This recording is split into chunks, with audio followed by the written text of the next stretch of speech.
Hey everybody, HomeSliceHenry here, and we need to talk about Mimikyu in Pokemon Go. Now, Mimikyu did make its much anticipated debut into Pokemon Go, but there is a bit of a catch. It is not currently eligible for PvP. So in today's video, I'm going to be going through what we know so far and talking about why Mimikyu looks to be an incredibly powerful Pokemon for both the Great League and the Ultra League. This will be a bit of a different style of video. I'm not going to be battling because obviously Mimikyu is banned currently, but I'm going to do my best to explain why it's very important that you take advantage of the Mimikyu event and get one for both leagues. Now to start with, how can you get Mimikyu? Mimikyu is spawning in the wild as a part of the Shockingly Good Time event and will continue to spawn until Monday, April the 6th at 8 p.m.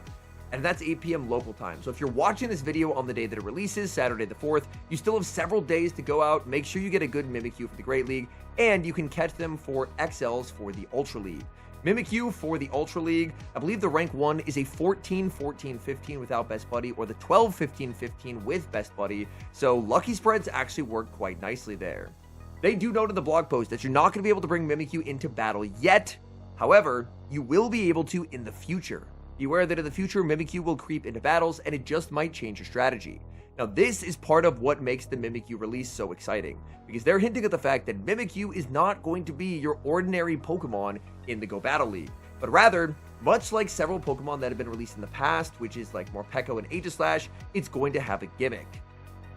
Now, nowhere in the blog post does it say what this gimmick is. However, upon release for a very brief time, you could actually bring Mimikyu to Team Go Rocket battles, and based on that, we were actually able to figure out what the gimmick is, and it is an incredibly powerful one. And that is that Mimikyu, when it hits the field for the very first time, basically has a built-in shield. So the first charge attack that's thrown at Mimikyu in battle that you decide not to use one of your 2 Protect shields on, that built-in shield will activate and it won't do any damage. Now this sounds overpowered, and honestly, it probably is. However, once Mimikyu's hidden shield is used, then Mimikyu ends up at -1 defense for the rest of the game. So there is a little bit of a drawback, but still an incredibly powerful gimmick for Mimikyu. Now Mimikyu is a Pokemon that has an incredibly good typing. And as we move over to the PvPoke website, we can see Mimikyu is the first Ghost Fairy type in Pokemon Go. Ghost Fairy is an incredible typing. We haven't seen this typing combination before, and it offers some really intriguing coverage and some really nice resistances across the board for Mimikyu. Mimikyu's stats look pretty solid for PvP play. It's sitting at 121 attack, 1842 overall stat product. The Pokemon to keep in mind here would be something like Feraligatr. The bulk is distributed a little bit differently, whereas Feraligatr favors HP over defense, and Mimikyu is pretty defense weighted. But when it comes to comparing bulk, I feel that Feraligatr is a pretty good example. Obviously, the non-Shadow Feraligatr. It has pretty similar attack and pretty similar overall stat product, so Mimikyu will be looking at around the same bulk as the non-Shadow Feraligatr. However, that is where the similarities are going to end because of this third shield gimmick that Mimikyu has. Mimikyu, its first charge attack that's thrown at it, if you decide not to shield it, it's not going to do any damage, but it will put your defense at -1 for the remainder of the game. Now, we've seen in the past, a lot of Pokemon, if you're able to sim them against the meta at a shield advantage, look very strong.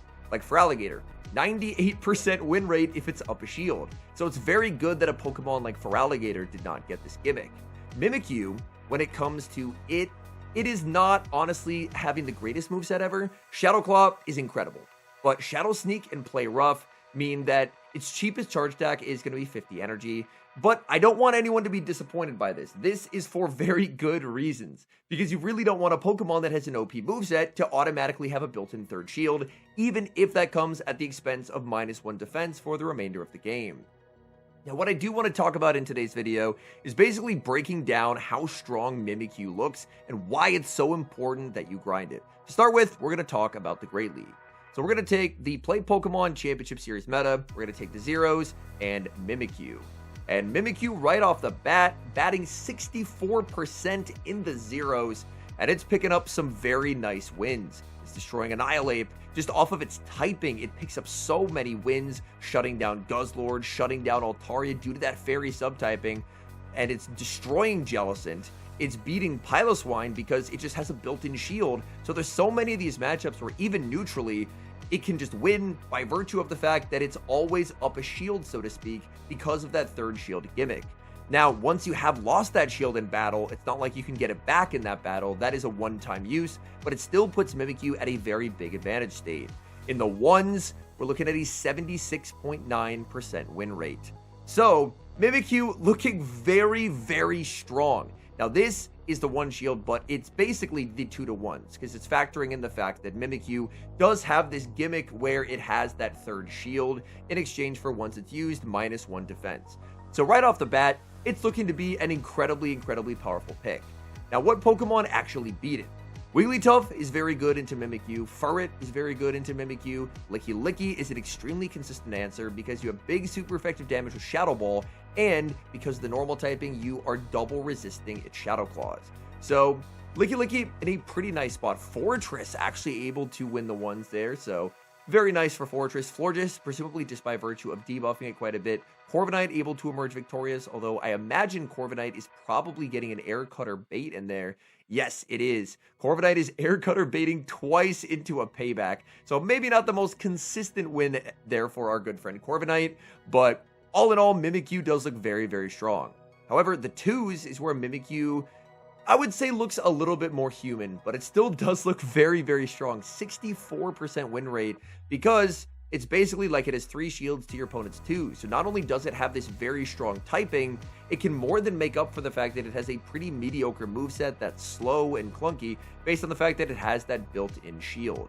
So in the 2s, it's able to take down Pokemon like Shadow Quagsire. It's very close. There are some matchups where it can kind of get away with it. I assume Talonflame is kind of just incinerating it down. There's some Pokemon that can just simply outpace it, and its hardest counters are again going to be the Licky, Wigglytuff, and it looks like in the 2s, the Galarian Moltres. I assume just by virtue of the fact that after your defense is debuffed, suddenly those neutral Sucker Punches are going to be hitting for some pretty incredible damage. Now, getting a good PvP IV1 for the Great League, it's a lot easier than the Ultra League, because you can just go out and catch one, and then if it has good PvP IVs, you can power it up, and you're good to go. Now, we don't know when it's going to be unbanned, but I think it is worth taking advantage of this event and catching them while they're out there, so that way when it is eventually surprise unbanned, you are prepared, and you're not left scrambling without a Mimikyu when everyone else has one. Now, I do want to talk about the Ultra League. Mimikyu in the Ultra League gets to about 3,800 stat product, so it's not the bulkiest thing around. Again, if we take a look at Feraligatr, very similar comp here, almost identical attack stat. Mimikyu going to be more defense focused with not a lot of HP. So Mimikyu, especially when it's in that -1 state, one-turn moves could be a bit of a problem for it, just because it has kind of a limited HP pool compared to a lot of other Pokemon. So let's take a look at Mimikyu for the Ultra League. In the Ultra League, it does need to be level 50. Now, you might say, Henry, how am I possibly going to catch enough Mimikyu to get 296 XLs? Honestly, I think it's a lot easier than you might think. And that's due to the fact that this season, every Friday, there is something called Trade Friday. That means every Pokemon you trade away, you get 2 guaranteed XLs. That means if you go out and grind for a couple hours, catching a bunch of Mimikyu with a Tier 3 Ghost or Fairy type Mega Active, and you end up trading all the Mimikyu that you caught on next Friday, then you're going to end up pretty close to the XLs that you need. I think the golden number is probably if you catch about 100 Mimikyu, and then you end up getting, if you have a Tier 3 Mega Active, you'll average around 1 XL per catch. You'll end up being around 100. Then if you trade those away, then you end up at the 296 XLs that you would need to max this Pokemon. So surprisingly, due to Trade Fridays, it's a lot easier to play this event and get an XL Mimikyu. Now, I was actually lucky enough to finish my Ultra League Mimikyu today. From trades, I was able to get the Ultra League rank 1, and I ended up doing about 100 Mimikyu mirror trades with a local of mine, so that way I finished all my XLs. So, after not a lot of grinding, and honestly, the hardest part of it was just finding someone to do the 100 trades with, but once 100 trades were done, I now have the fully maxed out XL Mimikyu. Now, I do want to showcase how strong Mimikyu can be in the Ultra League, because this Pokemon does look like an absolute terror. So I'll take my screen down, and let's take a look at Mimikyu in the Ultra League. So we'll just go to a standard Ultra League meta, we'll take a look at the zeros, and we are looking at about a 2/3 win rate, 36 wins, 16 losses, almost a 70% win rate there. And this is in the zeros. It's picking up some very nice wins across the board. in terms of the matchups that it's losing, for Alligator, Galarian Moltres, Talonflame, just matchups where even with having a shield, you're not quite able to emerge victorious while having the shield built in, that is.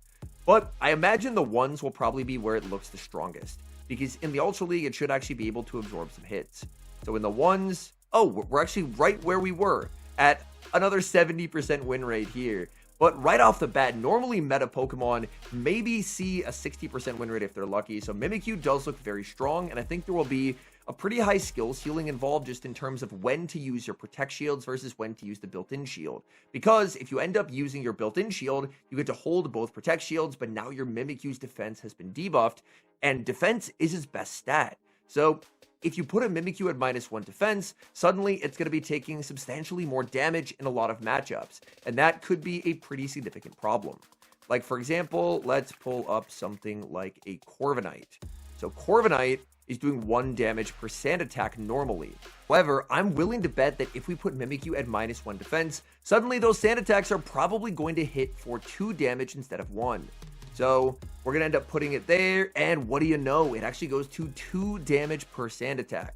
So I think this will end up being a decently high skill ceiling Pokemon, where trying to determine where to burn that invisible third Protect Shield and potentially end up destroying your defense because you're at -1 and take a lot more damage, versus using one of your Protect Shields in order to keep Mimikyu stats intact, but then you're obviously down a Protect Shield for your other 2 Pokemon. So I think it could result in quite a lot of mind games in terms of how you play Mimikyu, in a similar way that Aegislash has ended up being a very skill-intensive Pokemon, and there's been some debate as to whether Aegislash is good.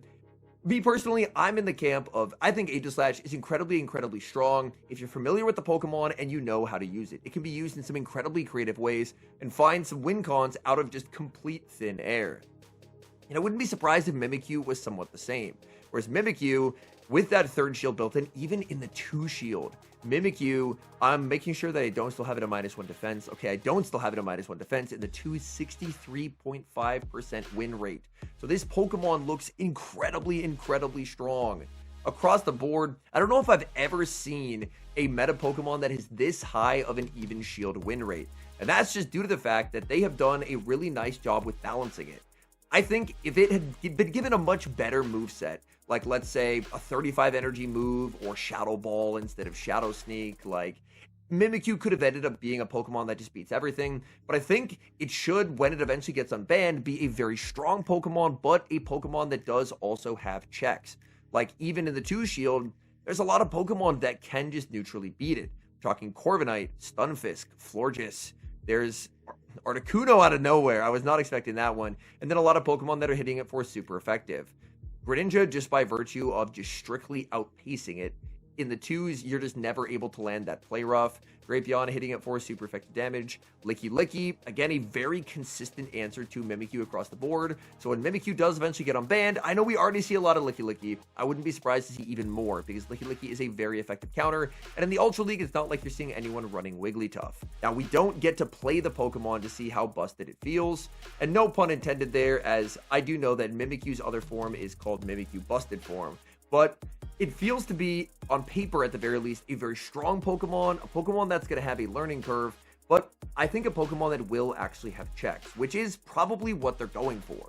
You don't really want a Pokemon that's just going to be beating absolutely everything and being OP and unfair, but you also don't want a Pokemon to be released and kind of be terrible, like Aegislash was.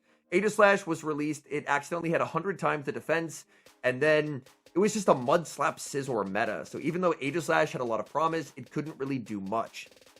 However, buffs to Shadow Ball and Gyro Ball and the Slappers and Scizor getting nerfed is part of what has led to this Aegislash renaissance this season, whereas I would say probably 20 to 30% of the first Legend teams all had Aegislash on it. Aegislash is the most consistently used Pokemon across early Legend teams, which is completely unheard of if you think back to previous seasons, but I think it shows that they finally found a good balance when it comes to tuning Aegislash. And Mimikyu, I wouldn't be surprised if that takes a little bit of time as well. I know that they do have time to work on it because it's not eligible for PvP yet, so I wouldn't be surprised if it gets adjusted any before it does get access to the Go Battle League, But for the time being, I hope that this video kind of explained why it's so important to grind Mimikyu during this event, and a pretty easy way where you don't have to spend a lot of time but still can end up getting XL Mimikyu. Because this Pokemon looks very, very strong for the Ultra League. It looks like it will be a contender, and I think it's a Pokemon that if you don't have it when it is eventually eligible, that would end up being a little bit of a disappointment.